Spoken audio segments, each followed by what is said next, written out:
అందరికీ స్వాగతం. నిన్న మనం గౌతమ మహాముని మహాపాపం నుంచి విముక్తి పొందిన కథ విన్నాం. నేడు కార్తీక పురాణం 10వ రోజు. ఈ రోజు కథ కార్తీక మాసంలో దాన ధర్మాలకు ఉన్న అపారమైన శక్తి గురించి తెలుసుకుందాం. కార్తీక మాసంలో కేవలం దీపం పెట్టడం, స్నానం చేయడమే కాదు, దానం కూడా అత్యంత ముఖ్యమైన ధర్మం.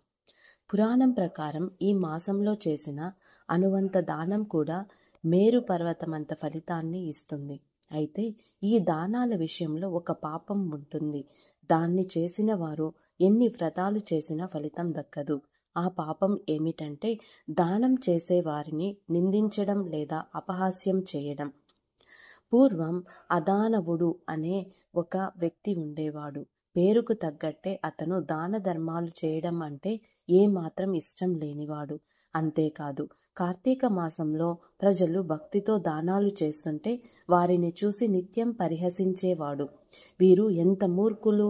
కష్టపడి సంపాదించిన డబ్బును ఈ బ్రాహ్మణుల కోసమో పేదల కోసమో వృధా చేస్తున్నారు. ఈ దానాల వల్ల ఏం వస్తుంది అంటూ నిందించేవాడు. కార్తీక వ్రతాన్ని అపహాస్యం చేసిన పాపం వల్ల ఆ అదానవుడు మరుజన్మలో తీవ్రమైన దరిద్రాన్ని, కష్టాలను అనుభవించాడు. అతనికి ఏమాత్రం ధనం దక్కలేదు.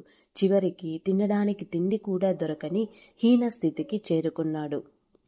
అదానవుడిలా నిందించడం ఎంత పాపమో, దానం చేయడం అంత పుణ్యం. కార్తీకంలో కొన్ని దానాలు చేస్తే అపారమైన ఫలితం దక్కుతుంది. దీపదానం. ఆలయాల్లో, నదీ తీరాల్లో దీపాలు దానం చేస్తే మనలోని అజ్ఞానం తొలగి జ్ఞానాన్ని, తేజస్సును పొందుతాం. బ్రాహ్మణులకు లేదా పేదవారికి ఆహారం దానం చేస్తే అన్న పానీయాల కొరత లేకుండా సకల భోగాలను పొందుతాం. ఈ మాసంలో వస్త్రదానం చేస్తే ఉత్తమ గతులను పొందుతాం. ముఖ్యంగా ఉసిరి దానం చేయడం విష్ణుమూర్తికి అత్యంత ప్రీతికరమైనది. ఈ దానం ఎప్పుడూ నిరాడంబరంగా, నిస్వార్థంగా ఉండాలి.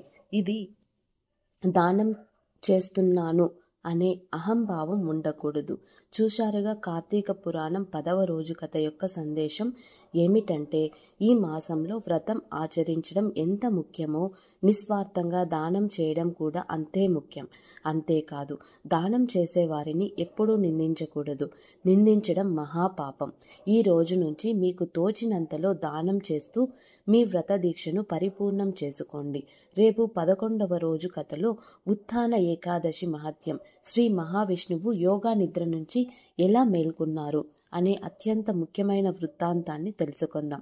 ఈ జ్ఞానాన్ని అందరికీ షేర్ చేయండి. రేపు మళ్ళీ కలుద్దాం.